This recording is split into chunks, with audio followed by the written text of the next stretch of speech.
Sunshine Cathedral is a different kind of church, where the past is past and the future has infinite possibilities. This is the day our God has made.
My friends, would you please join me in the spirit of prayer? Divine Spirit of goodness and of light, guide us so that we may not be instruments of our own or others' oppression. And may the words of my mouth and the meditations of all of our hearts bring peace and healing to our world. Amen. A number of years ago, I felt a call to ordained ministry. I actually felt this call for the first time when I was quite young. I was probably about 14 or 15 years old.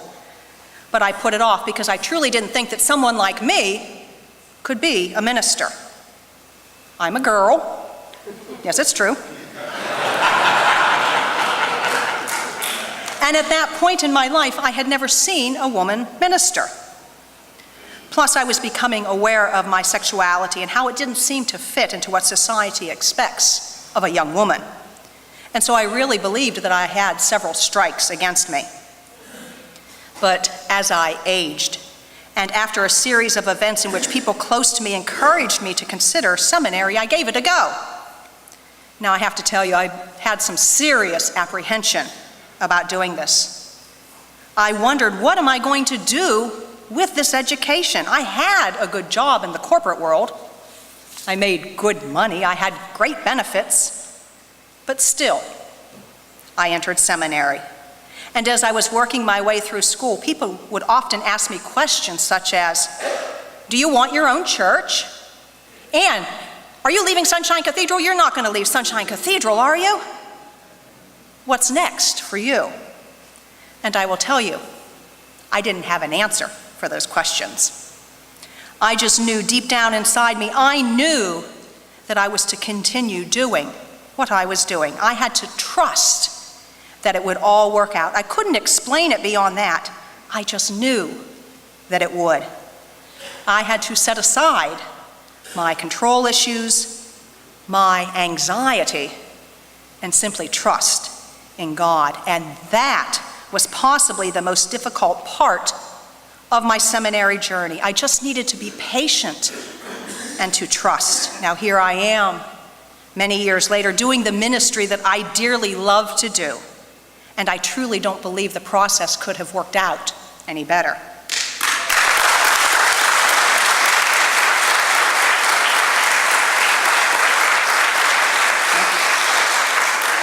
The passage that Deacon Michael just read to us from Ezekiel is what biblical scholars consider a Hebrew Bible parable.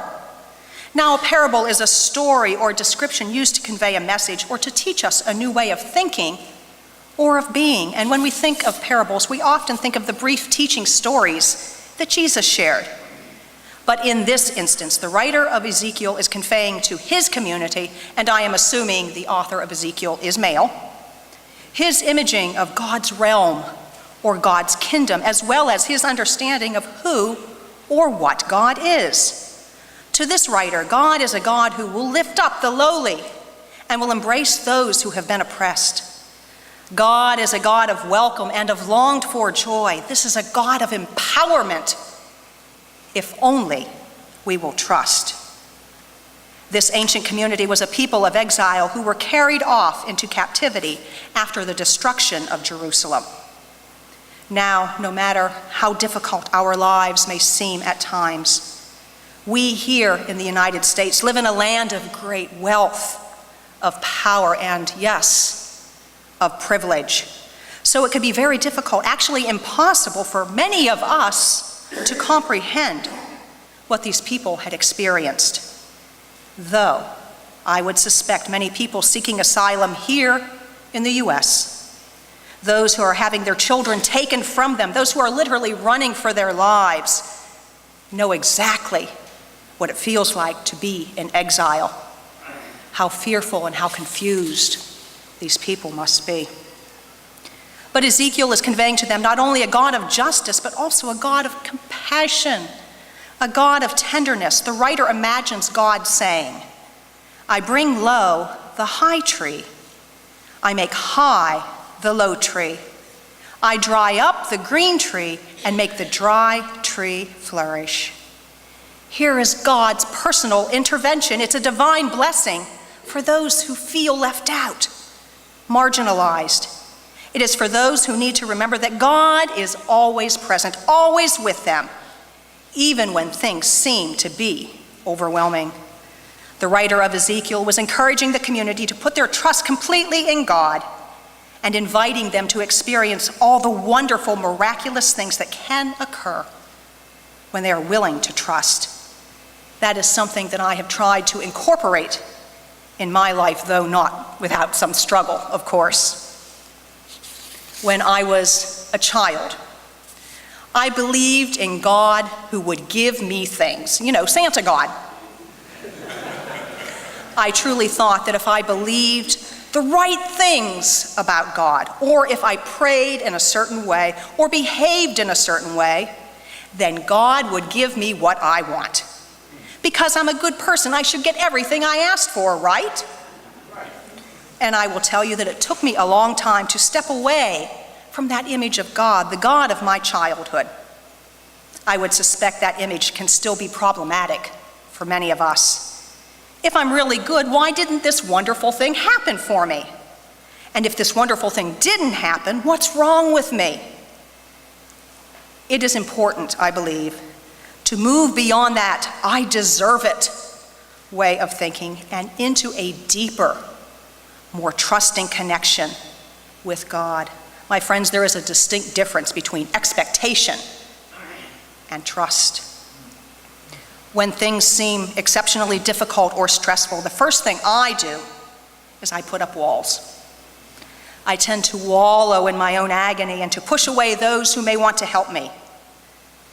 But then I stop and I remember to breathe, to relax, to place my trust in God. That is something that has become kind of a mantra for me the last few weeks. Trusting God.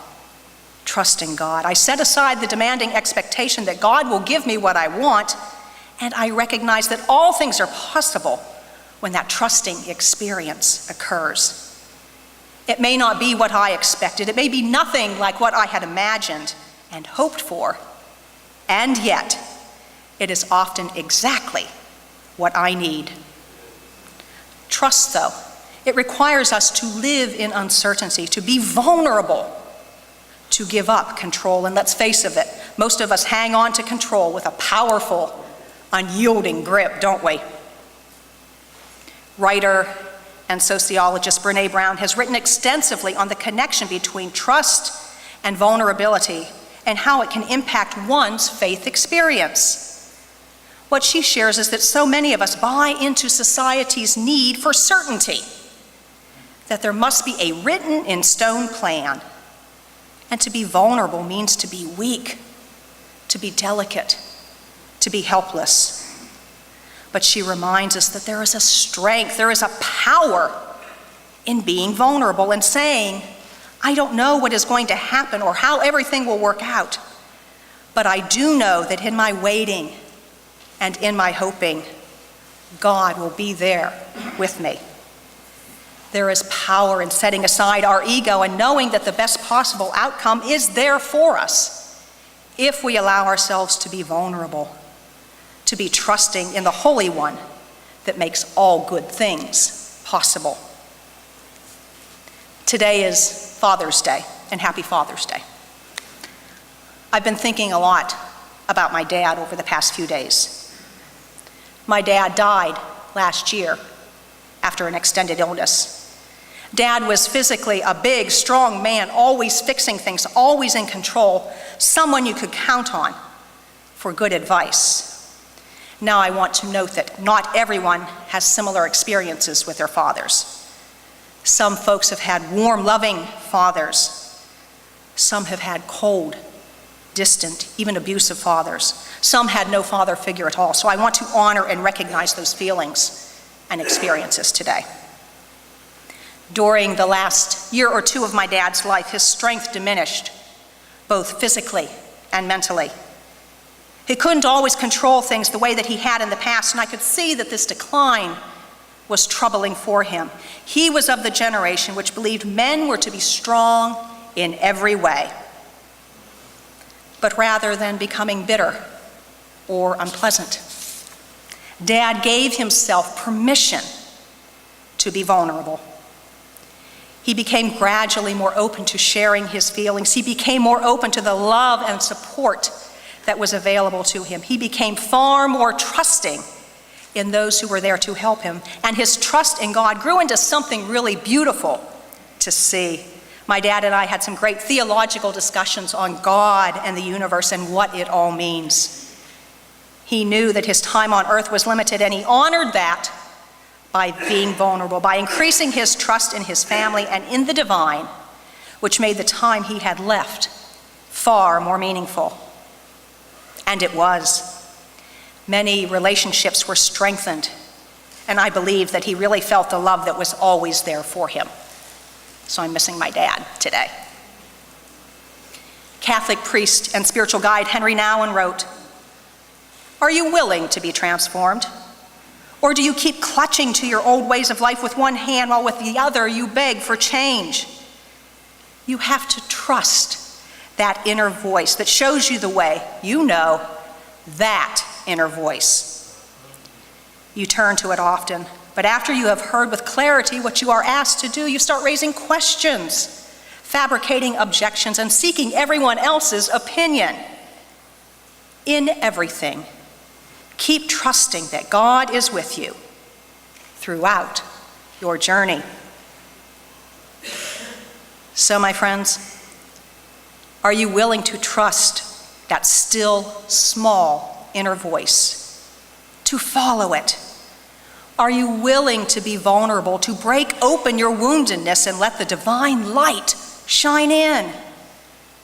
That journey of trust can be most difficult. It requires from us calm and peace and intentional time for prayer and meditation. And I speak from experience. It can be the most beautiful journey of our lives.